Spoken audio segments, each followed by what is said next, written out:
Hey, thanks for joining us here on MMA Fight Coverage. My name is JP, joined by Carlos Ortiz, and our guest at this time is a man who truly needs no introduction, but of course, we're going to give him the dignity of giving him one anyway. This man, when it comes to the Mount Rushmore of lightweights, is somebody who has to be at top of that list. He's faced a who's who of them, and he's beaten a who's who of them. If you guys remember, a quick trip down memory lane, took a debut fight in the UFC on zero notice against Tyson Griffin when nobody faced Tyson Griffin. And in that fight was locked in a knee bar that still to this day makes me cringe. Any other fighter would have tapped out to it, but this guy hung on and wound up winning a unanimous decision. And from there, it was all upward. He's a future Hall of Famer, one of the best pound-for-pound fighters ever to step foot inside the octagon, one of the greatest lightweights ever to step foot in the game, a man who put New Jersey MMA on the map, former lightweight champion, Jersey Shore's own, Clarion University star, Frankie the Answer Edgar. Frankie, is there anything I left out in there? Oh, by the way, podcast host as well. Yes, I think I covered all the ground there. Frankie, how you doing today? Did I leave anything out in that introduction, my friend? No, man, that was money, man. Thanks for having me, man. Glad to be talking to you guys. Also, Frankie, thank you so much. Appreciate it. Carlos, lead us off, my friend. Can you tell us about your experience at the NCAAs when I ran into you in Detroit? Yeah, it was awesome going out there. Obviously, I've been going to the NCAA tournament since '99. Not every year, but that's when I first went. I wrestled in, a bunch of them myself. And then, now that my son's a little bit older, I got to take him out there. We got to see, Sebastian Rivera, who wrestled Rutgers University. His father was my wrestling coach, my son's wrestling coach. Really, really great event. Anytime you go out there, the wrestling is always top notch, and good weekend with my boy. This was actually the second time I went to Detroit. The first time was actually watch you fight, but somehow got canceled last minute. But it was cool. I have family out there. So what's next for Seabass? Is he gonna keep wrestling or MMA or? I think right now he's gonna focus on wrestling. He has the Pan Am's coming up next month from Puerto Rico. He's gonna do the whole international scene this summer, and I guess take it from there. So is your kids, are they just wrestling? Are they playing other sports? And what are your thoughts on specialization for kids? Yeah, my oldest, he was playing baseball, now he's playing football. He's kind of bouncing around. He wrestles a little bit for school too. My middle guy, he did soccer, he did football, now he's wrestling full time. And my daughter bounced around between gymnastics, dance, and jiu-jitsu. The specialized, it depends, man. I think you got to let kids experience everything that they want to experience. But if they gravitate towards one thing, you definitely got to, give them what they need, and it's pretty tough not to be specialized at a sport nowadays. You don't see many 3-sport athletes, although they are around and they are pretty well rounded. You know what I mean? But you kind of do have to specialize a little bit nowadays, I think. So are you coaching him, or what do you plan on doing? Coach wrestling or MMA in the future? I'll always coach wrestling. I help out Tom's Wrestling Club because my kid's on the team. I obviously coach my team. I help the Elite Wrestling Club, which is Steve Rivera's. And I'm every weekend I'm on the mats coaching my kid. And I'll always be involved in wrestling, and of course I'll be involved in MMA as well too. Who's somebody that you never fought that you should fought? I always thought you and Dominic Cruz would have been a real good fight.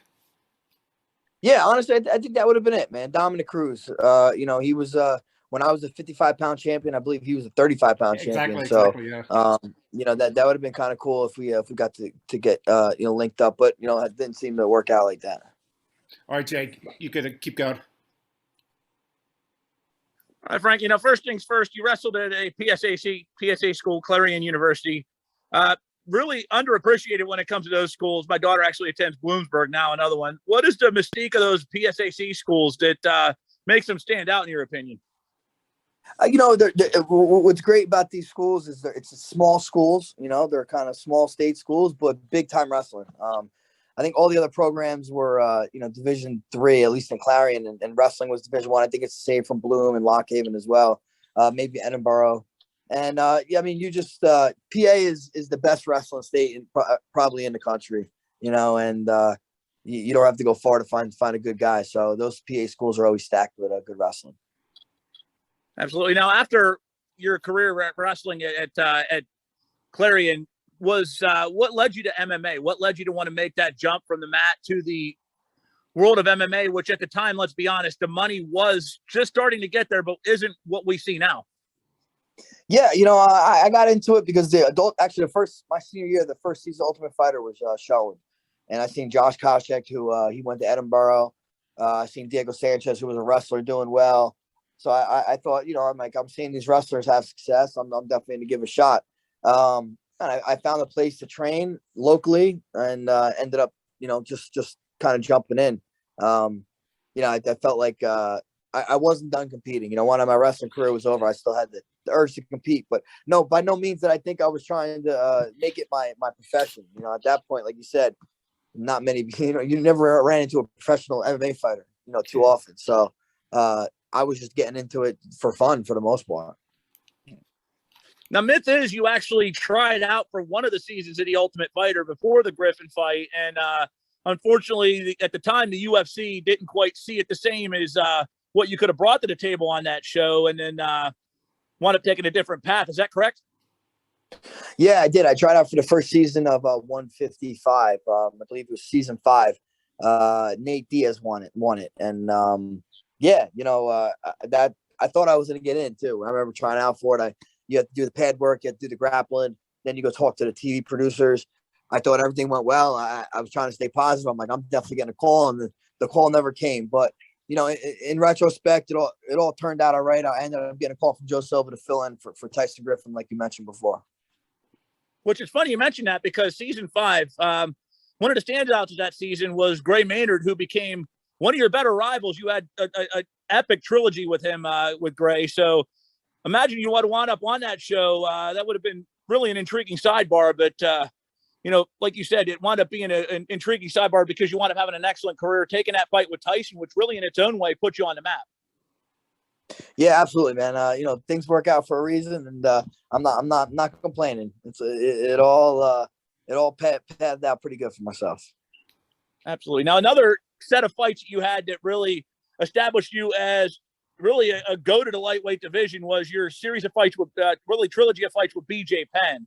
And I remember you coming into that fight, you were the little scrappy guy from New Jersey. Everybody knew how good you were, but I don't think they realized how great you were. Then you stepped in there, fought BJ, and really at the time, I mean, people look back hindsight, what a huge upset that was. But when you wound up getting that decision announced in your favor, how much did you knew that changed your life? Yeah, I mean, it was just awesome to have that happen. I had a lot of heartbreaks in my athletic career in the wrestling world, and to finally, reach my goal of being a champion was it was amazing, and it's a special day that it just passed. Actually, the anniversary just passed, and it definitely holds dear in my heart. And then I mean, at the time, people look at BJ that are just watching the sport now, and they'll see BJ's. Well, we all know BJ at the time. I mean, we'll say it. BJ is that guy. BJ is a guy who, in my opinion, and you can probably agree with me, put the lightweight division on the map. BJ is the Babe Ruth of the lightweight division. And, to beat him to win the belt when he was coming off, I mean, he was destroying everybody that stepped foot in front of him. So to not just win the belt, but to beat him really established you, in my opinion. And you could probably agree with me, is that, all right, I'm the force to be reckoned with now. I'm that guy. And then you beat him in the immediate rematch too, is decisively. Yeah, for sure. BJ was, he had an aura about him. He was running through everybody, licking the blood off his gloves of his opponents, and to go in there and do that, BJ, I looked up to him, coming up as a fighter. He was the man. He was the boogeyman at the time. Absolutely. I want to just jump in real quick. I just want to say one story. I don't know if you remember this, Frankie. Remember, you were a freshman. My brother was getting picked on, and you stopped that. So to this day, I always tell people that about you, what kind of guy you are. Yeah, no, I do remember that, man. And we used to, my wife now, we used to take your brother out to lunch and stuff too. So awesome. That's awesome. I remember those times. And yeah, he's actually doing pretty well. He's got a union job. He makes like $30 an hour at some alcohol distribution plant. So he's got his own place. So yeah, exactly. Good so to thank hear. you. Good to hear. For sure. I can tell him you said hi. Please do. There. Thanks. Please do. And that's a cool story to reminisce on, because it shows you didn't forget where you came from. Yeah, no, I'm still where I came from, man. I haven't left. So this is where I'm at. I'm a Jersey guy through and through. Absolutely.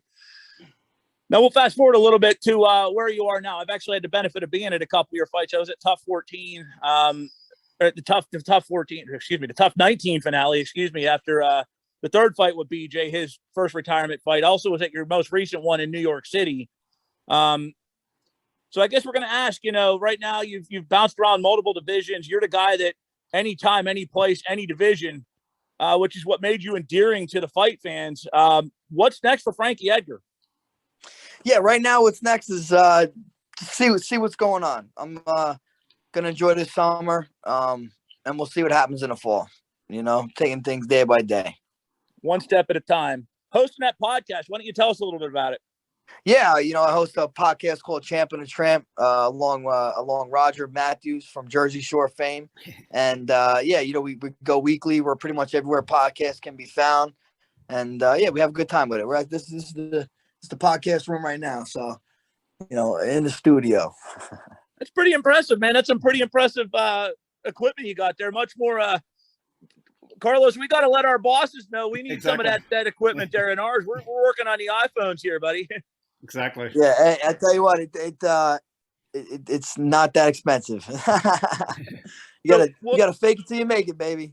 Fake it till you make it. So what do you talk about on your podcast? Is it an MMA one? Is it a little bit of variety? What kind of stuff you talk about on there? Yeah, it's a variety. We try to have guests. We have guests pretty frequently, but we speak about everything, man. We bust balls. It's not a very serious podcast. You want to tune in, listen, unwind. That's what we're going for. Talk MMA, talk some current events, and just kind of bullshit. Best kind of podcast to do is talk about a little bit of everything and mix it up a bit. Now, Frankie, those that have never watched one of your fights before, that are tuning in to watch us, which if they're tuning into an MMA show, I don't know if they've never seen a Frankie Edgar fight, which shame on them if they haven't. But what fight would you recommend they watch to check you out, to see Frankie Edgar at his best, the essence of Frankie Edgar, win, lose, or draw? What would you say they tune in to watch?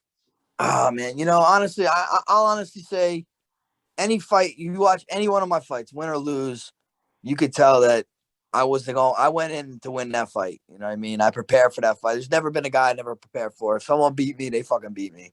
So fights that stick out, it's hard to pick just one, but obviously the BJ fights are always very special to me. The last Maynard fight, I think Yair's a pretty good fight. Chad Mendez is another good one. I mean, even Holloway, man, where I lost, I had to show some heart fighting a very, very tough opponent in that fight as well.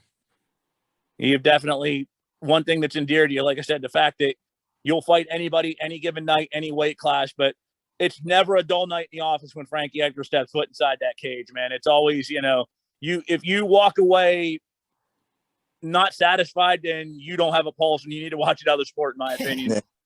Thank you, bro. Thank you, bro. But then thank you, bro, for bringing us all the great fights over the years. But last question I got for you, and I know you're a busy man, got a lot of stuff going on. Where can we check you out on social media? Obviously, the podcast, where can we listen to you live? And one more question. I'm not that far away from you. I want to come check out your gym sometime and maybe shoot a video or two. Is that something possible we can do and check it out? Yeah, absolutely, man. I got a couple gyms that I train at, a couple gyms I'm associated with the UFC gym brand. So, yeah, we could definitely work something out. And Frankie Edgar across all social media platforms. Champ and the Tramp is pretty much anywhere you could watch podcasts. We're available. Awesome. Thank you so much, Frankie. You're the man. I really appreciate this. Pleasure.